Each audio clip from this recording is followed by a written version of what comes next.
We were told that all the education we had acquired meant nothing, so that if you are eloquent in Ga or in Chui, you are not intelligent. You are only intelligent in English. You can only be intelligent in French, in Portuguese. We now know that that is nonsense. As Chinua Achebe says, the white man was clever. He came and put a knife in the things that held us together, and things fall apart, and they have remained apart. Let me, for the sake of protocol, start by recognizing the Chancellor of the University of Education. Permit me also to recognize the Vice Chancellor, the representative of the Minister for Education, the representative of UNESCO here present, the student body here at the University of Education. And it's also right to say that I'm a husband of one wife, and she's present here. And to also recognize three young people who work with me here in Ghana and who have traveled all the way from Kumasi. That is Razak and Idrisu, and Anna Nanor, who have traveled all the way to Cape Coast. It gladdens my heart to be present here in Ghana. When I listened to my good friend, Professor Samuel, there was a sense in which he took the thunder from my presentation. And if I was a judge, as is our leadership, I would have said that I have had the advantage of listening to him and that I have nothing useful to add, save to associate myself with his views in toto. But things are being done this afternoon for the sake of protocol. And for the sake of protocol, I'll have something to say. And the thing that I will say speaks to education. You know, today, when we talk about Africa, we talk about her in the manner in which we know her after the colonial project. So we talk about Ghana as if Ghana started existence in 1957. We talk about the 54 recognized countries as if there was no life before they regained their independence. We talk about education as if prior to the coming into the continent of the colonizers, led by the Portuguese, whose handiwork you see at Elmina, prior to the advent of the British, the French, the Dutch, the Italians, and the Germans, and even the Arabs, that we did not exist and there was no education. That is a falsehood. We know that when the Europeans were still living in darkness, here in West Africa, there were organized kingdoms. We know There were universities. We know there was education that did not entail the issuance of certificates as the badge of education. If you ever doubted this, you only have to familiarize yourself with the works of Senegal's Cheikh Anta Diop.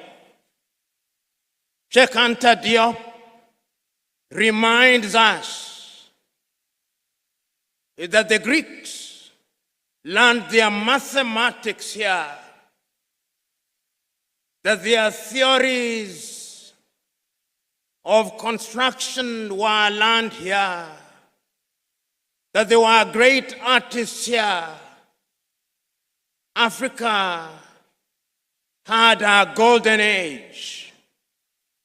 But we must never make the mistake of romanticizing the past and forgetting that we have now and the future to live for.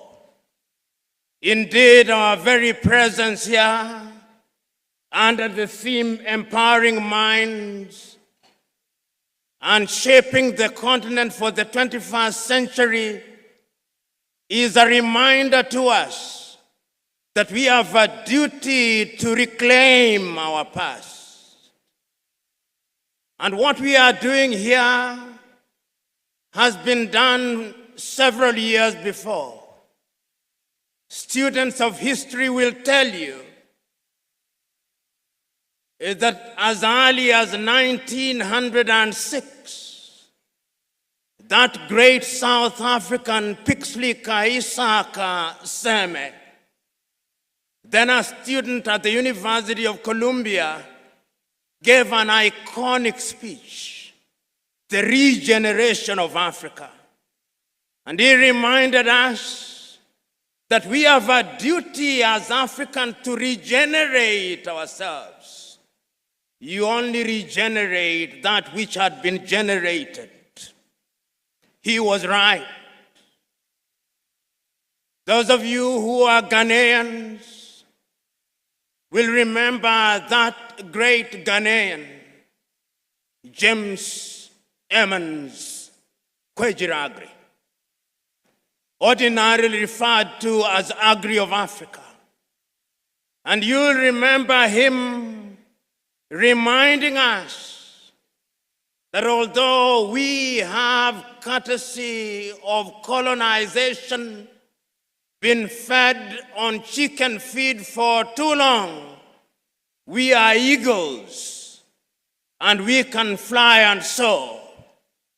We are here to remind ourselves that the time is now to reimagine and to rethink Africa. We must also remind ourselves that when we talk about Ghana, we must never make the mistake of confining ourselves to the geographical space that is called Ghana. We must remember those iconic words and immortal words of the Osagyefo Kwame Nkrumah. On the day when you celebrated the regaining of Ghana's independence, and you said, the independence of Ghana means nothing if the rest of Africa is not independent. And it did not just mean the continent of Africa. It meant our kith and kin in the diaspora, to be found in the Caribbean, to be found in the United States of America, to be found in Europe, to be found in Australia. He meant all of them. And today we are here to talk about rethinking of education, because we in Africa have borne the brunt of abuse. That which we had was disrupted. In Mali, which is not too far from here, in the 14th century, long before the American Declaration of Independence, long before the Universal Declaration of Human Rights, long before all these declarations that you hear about, there lived a man, Sundiata Keita. And there was a Declaration of Human Rights, the Mandian Charter. You could not write a charter if you had no education. We had education. You are not far from Benin. The walls of Benin, history will tell you, were longer than the great walls of China. The Europeans and Americans are now admitting that they stole our artifacts and they are returning them. We had education here. The Monomotapa Empire in what is now called Zimbabwe. The Akan peoples here, the Ga, the Ewe, the Mandinka, the Bambara, the Mosi, the Baganda, the Ovambo and Ovimbundu in Angola had systems of governance. That is why you say Nananam. There is wisdom in that. So when somebody comes here and tells you that we only started governing ourselves when something called democracy was introduced to us, he is a liar.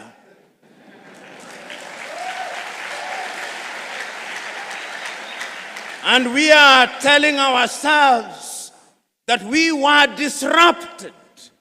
This is why we have this conversation today. The disruption was so grave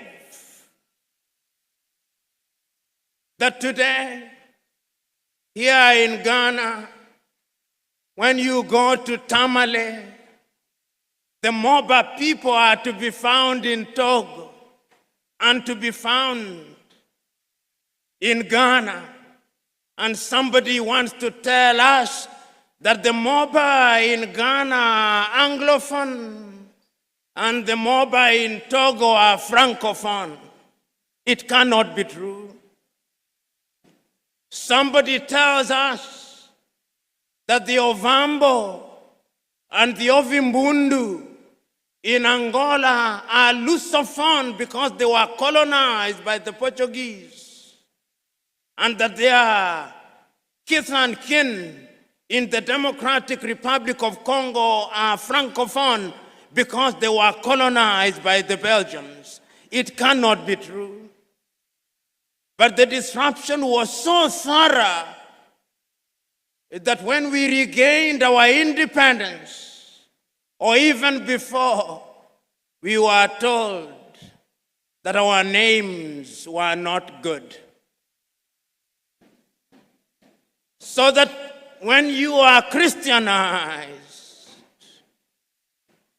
and you are Pipim, and you went for baptism, and you renounced the devil with all his works, they also said you have to be John. Because in their scheme of things, it appears that the heavens only recognize John, not Pipim.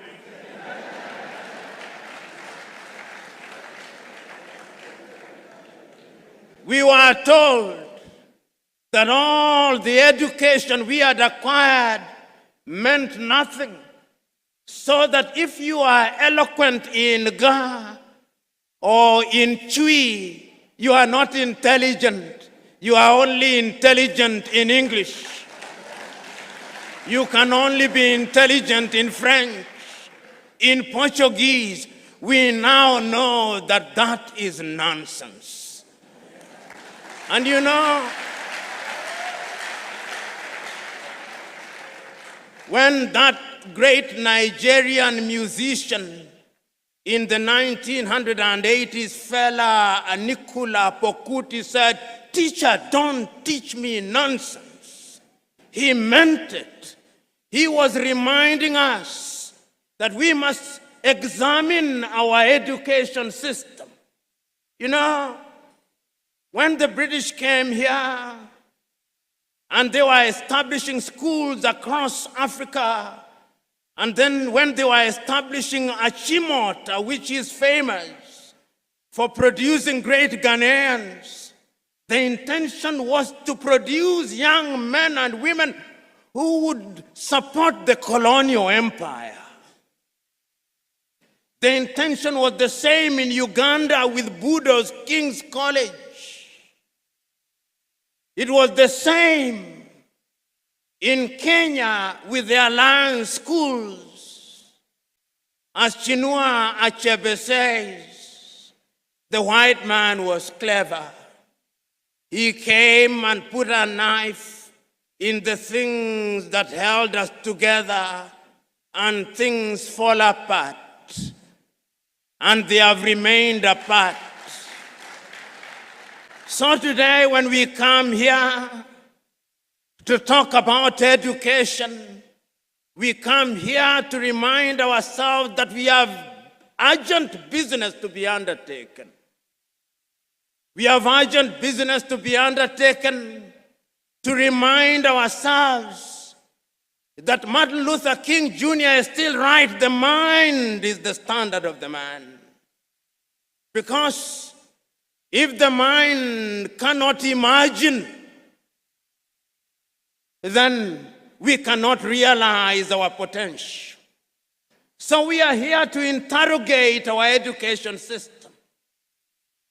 My good friend, Samuel Pippin, doing the work that he came to do, to lay the ground, reminded you appropriately that we have now become famous for producing graduates in agriculture, some of whom, if you allow me a little latitude and hyperbole, cannot distinguish between a goat and a sheep.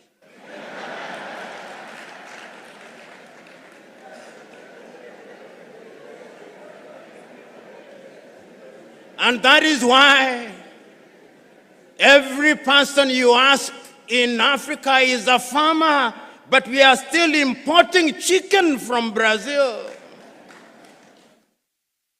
When I sit at the breakfast table in any African country, what am I served with? Nescafe from Nestle in Switzerland. There is not a single coffee bush in Switzerland. When I sit at the breakfast table, cocoa from Nestle, and yet Ghana is the largest producer of cocoa. What happened? We were disrupted. Pippin was right. When we want to build our roads, we have engineers, most of whom today, if you do not address them as engineers so and so, they rise up, ready to beat you up. But yet, when we are building our highway from Accra through to Winneba, through to Cape Coast, through to La Côte d'Ivoire, it is the Chinese that I see.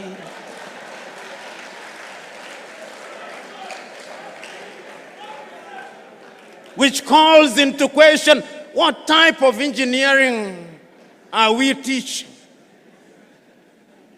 We are producing doctors, and they are good, some of them. But yet, when those of us who have the ability are sick, unless they do not know, they want to be airlifted to Dubai and to Germany. They have no faith in our medical system.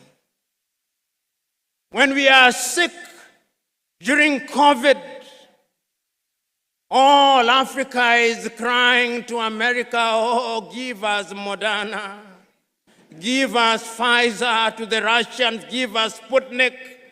We are crying. Yet we have universities with professors in medicine,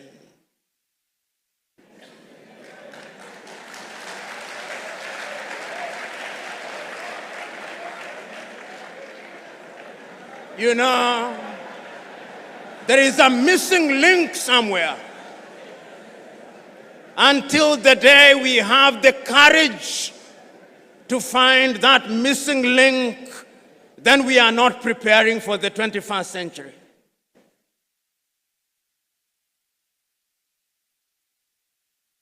Today, as I came here, courtesy of my hosts, I was driven in beautiful cars. Oh, none was made in Ghana.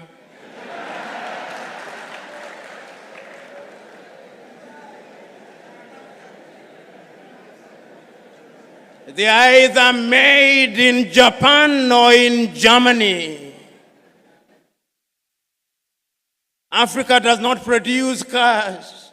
Ali Mazrui is right. We are in the business of consuming that which we do not produce and producing that which we do not consume. We must re-examine our education system. Even in matters as mundane as sports, which is a multi-billion-dollar industry. The United States of America offers our young men and women scholarships to study sports. Our universities don't. Football is a multi-billion-dollar industry. But yet, when one of the masters of ceremony was speaking in jest, it is not the anthem of Asante Kotoko that he remembered, but that of Liverpool, we shall not walk alone.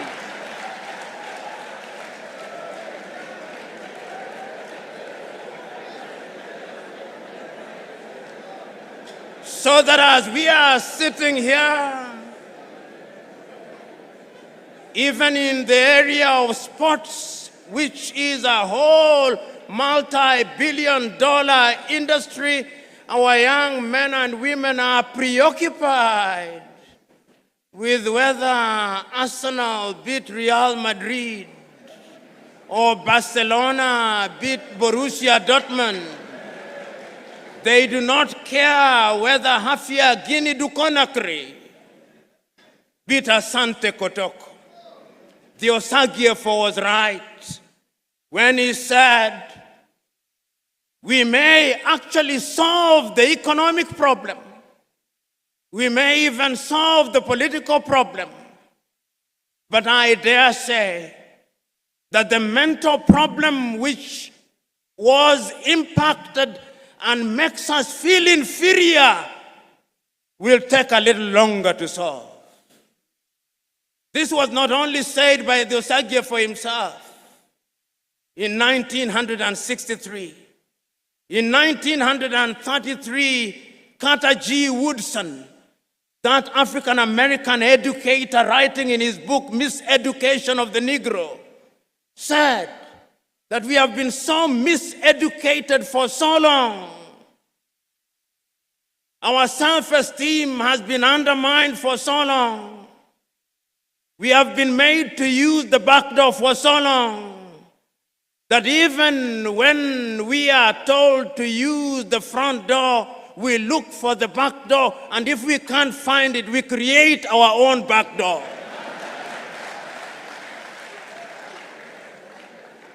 The level of our miseducation is amazing.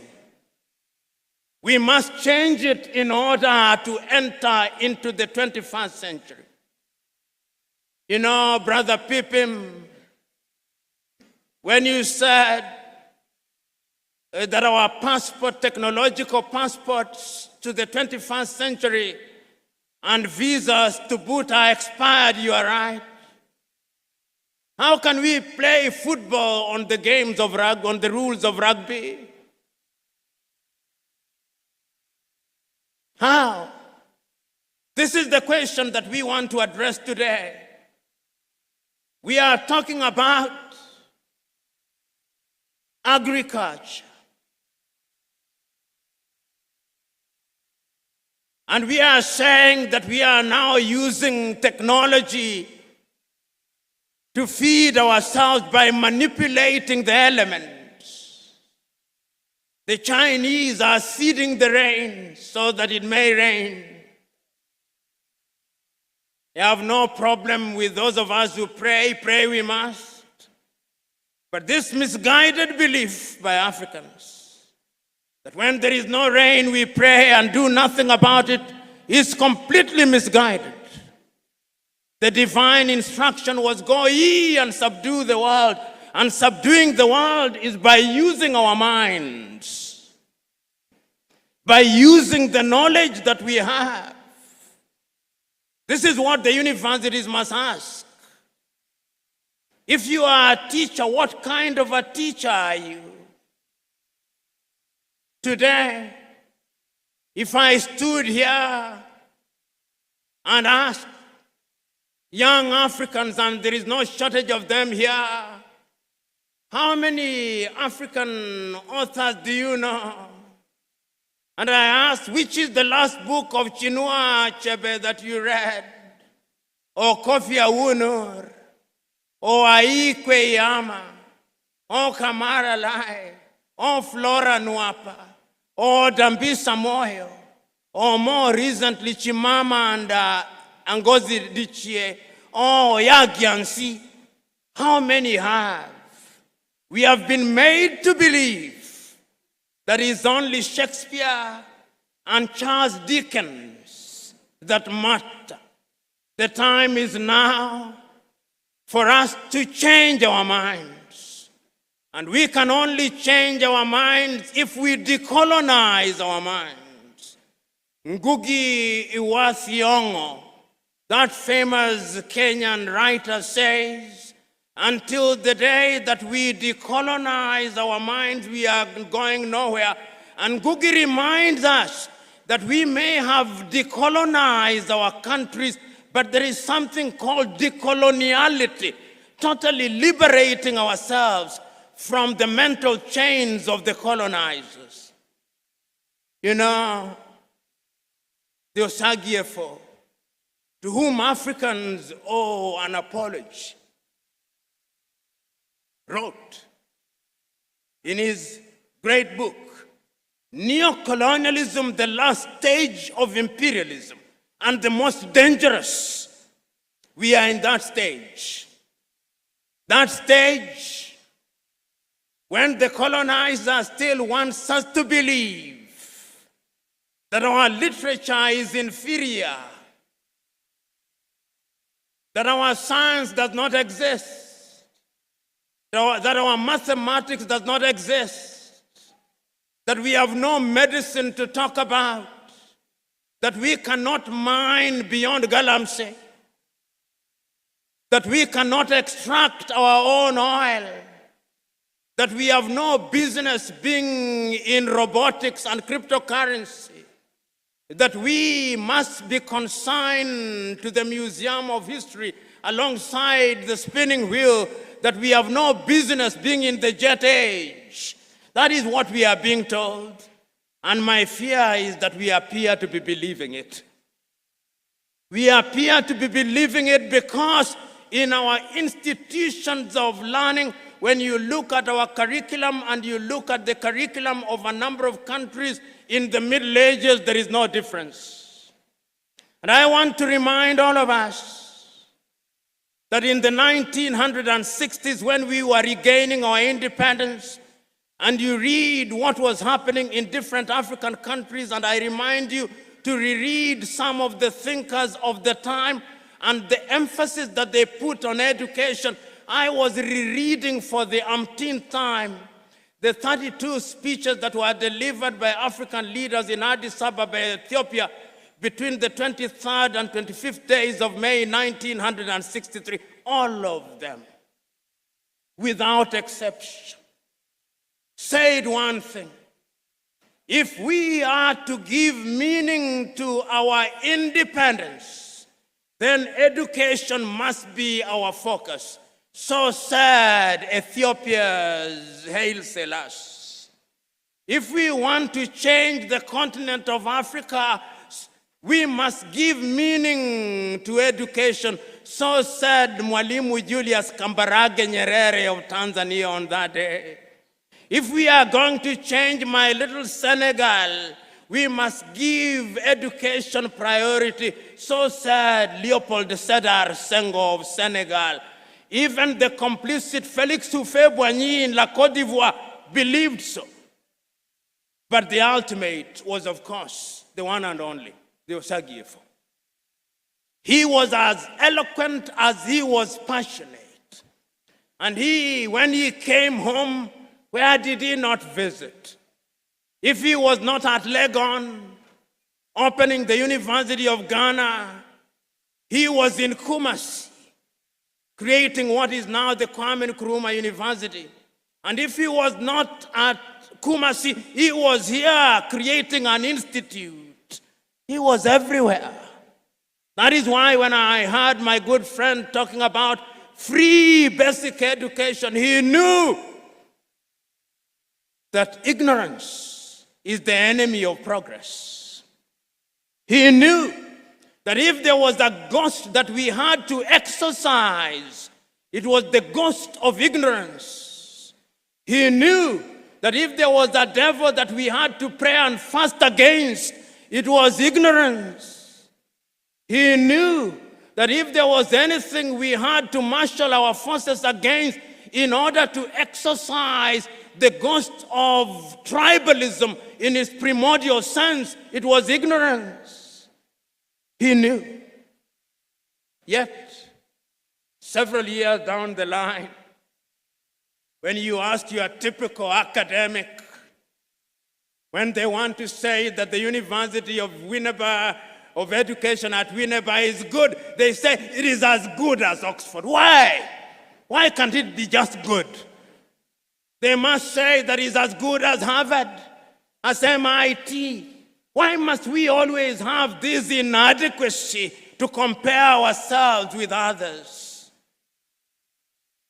We must change in order to enter the 21st century with confidence.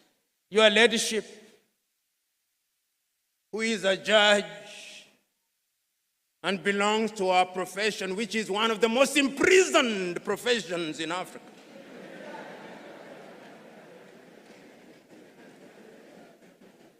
When you see our judges dressing, they still dress like Father Christmas.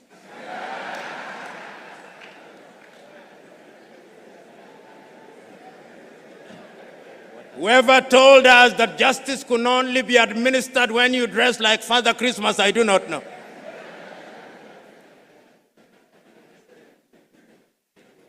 And when we are citing, even deciding a matter on land law in Ghana, in Cape Coast, we still want to cite some decision that was made by some English judge in the 13th century, as if we did not have our own land laws. The time has come that we must rethink and re-enter the 21st century with laws that are known to Ghana. Ask the Ga if they do not have laws that if we refine cannot lead us into the 21st century. Ask the Akan people if they do not have such laws. Ask the Fante people if they do not. Ask the Ewe if they do not. They do.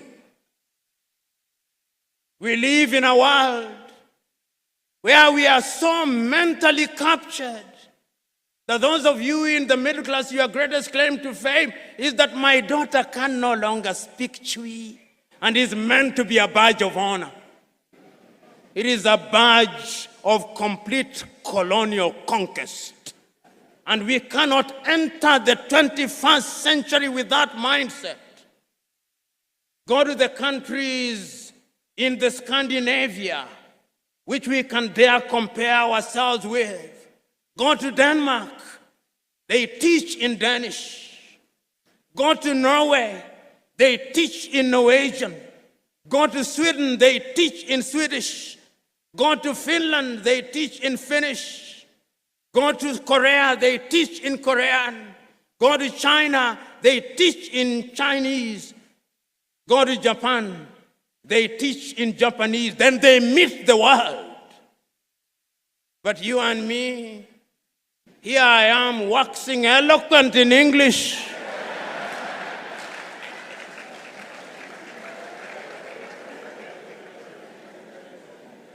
Not in Kiswahili. We must revamp our curriculum. And we must have the courage to do so as I speak to you now. They are teaching Yoruba and Twi at universities outside of this continent. Why? Because language is a multi-million-dollar, multi-billion city industry. It is only us who do not know. Those of you who are religiously inclined, we are the only visitors in Jerusalem. So, brothers and sisters, we are here to remind ourselves that there is urgent business to be undertaken. We are here to remind ourselves that we had a good past. We are here to remind ourselves that others came and through slavery they disrupted that past. That they did not stop there, that they came again under colonization, and this time they disrupted us so very thoroughly and took away even the most precious of things, our confidence. That when they came here and imposed an education system, that education system had only one agenda. The agenda was to create men and women, if they were the English who colonized you, who could speak English and be their clerks. If you are colonized by the French, that you could speak French or Portuguese or Italian or Germany. When we regained our independence, we only made cosmetic changes. The time is now to go deep and remove the cosmetics and go to the fundamentals. And I'm suggesting to you that that has been done. You know, those of you who are a little older will remember that 30 years ago, China was not famous for much. They were only famous for Chairman Mao, for the Long March. Today, even the toothpicks in your hotels here in Winneba are from China. Today, you go to the shops, even the inauthentic Kentes are from China. They have franchised, indeed patented Kente. You go home, your television is Chinese or Korean. You are being persuaded to use your phones. I suspect you are either using Samsung or Huawei. What did China do 30 years ago?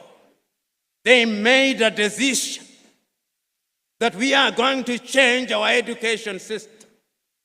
And they changed the education system. They engaged in agriculture. They engaged in technology. They engaged in medicine.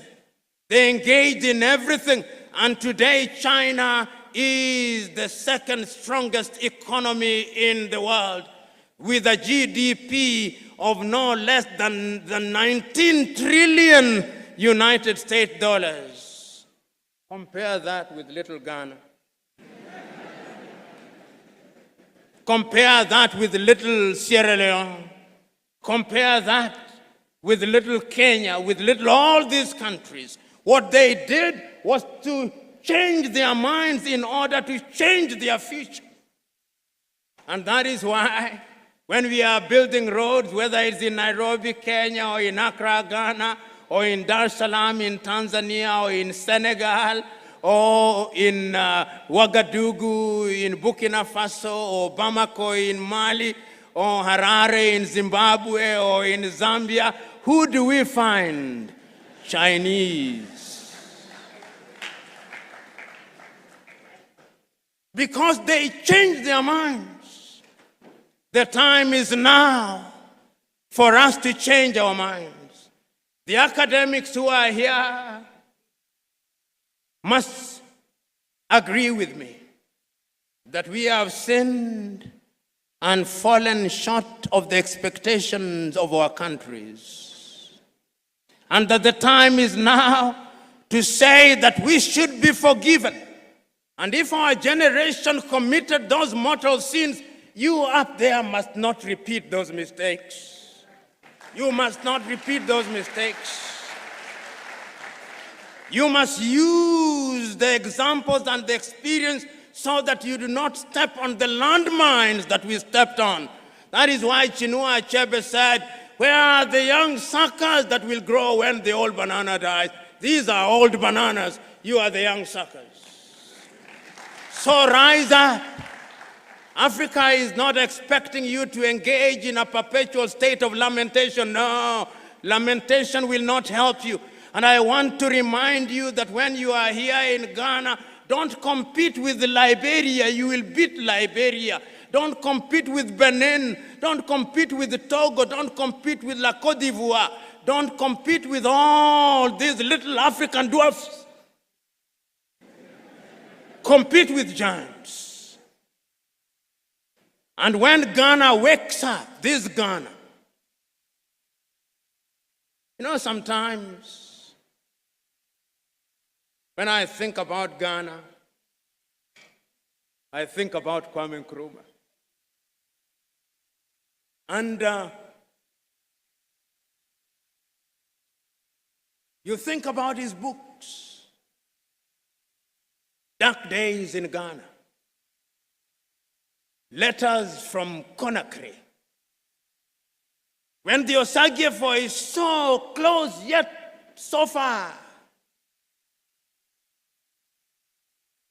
his ideas dead, his books banned until Ignatius Kutu Acheampong comes.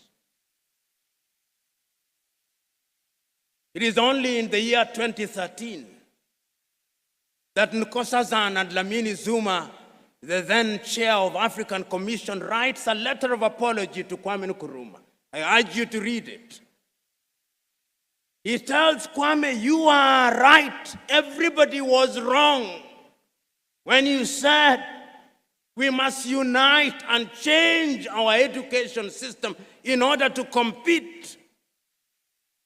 That is Nkosazana and Lamini Zuma. Today, the Osagyefo is here telling us, let us change. He said it in 1963 in Addis Ababa, Ethiopia. He said it in 1964 in Cairo, Egypt. He said it in 1965 in Accra, Ghana.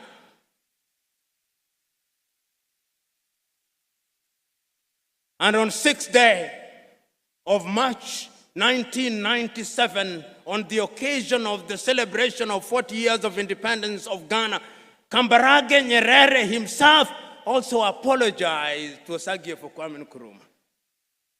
He said, you are right, we were wrong.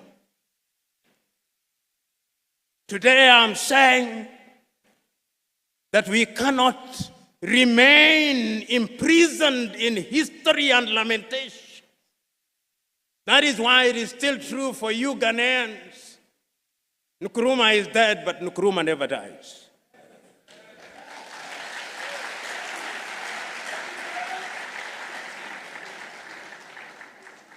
And the reason why he never dies is that his ideas are evergreen. Who among you here is courageous enough to stand up and contradict me when I say what we are saying here was said by Kwame Nkrumah in 1955? Who among you? Who among you here is courageous enough to tell me that Nkrumah did not think about education of a different kind when he was instituting the University at Legon? Who amongst us? That he was right when he established the Kwame Nkrumah University in Kumasi, that he was right when he instituted the institute out of which grew the University of Education at Winneba. Who amongst you can contradict me? So if he was right, he did not have the advantage of the technology that you have? No. There was no WhatsApp, there was no Twitter or X, there was no Instagram, there was only Telegraph. But he was able to marshal the entire black community throughout the world and give meaning to education. What can you and me not do if we mean to do it?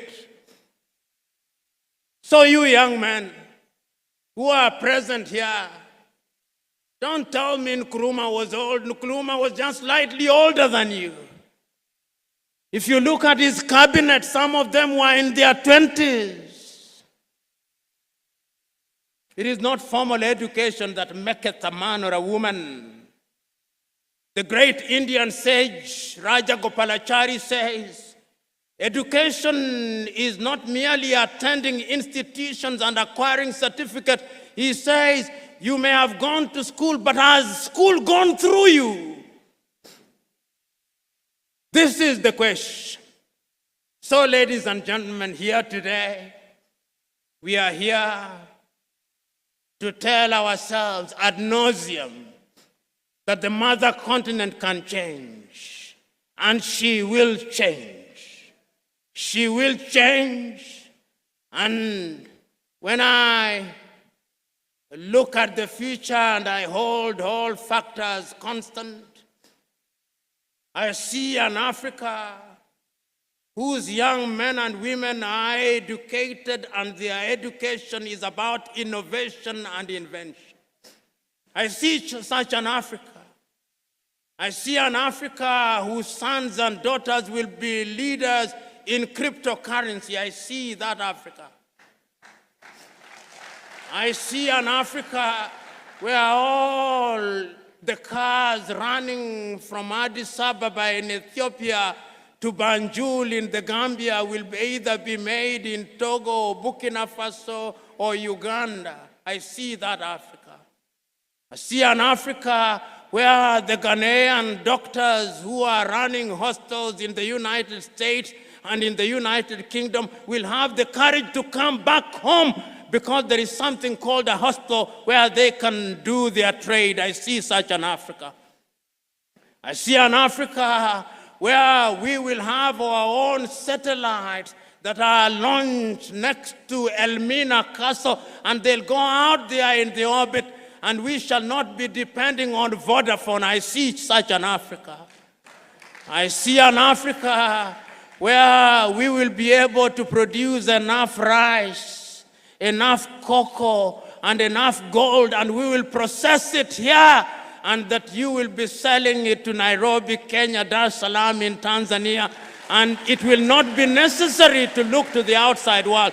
I see such an Africa.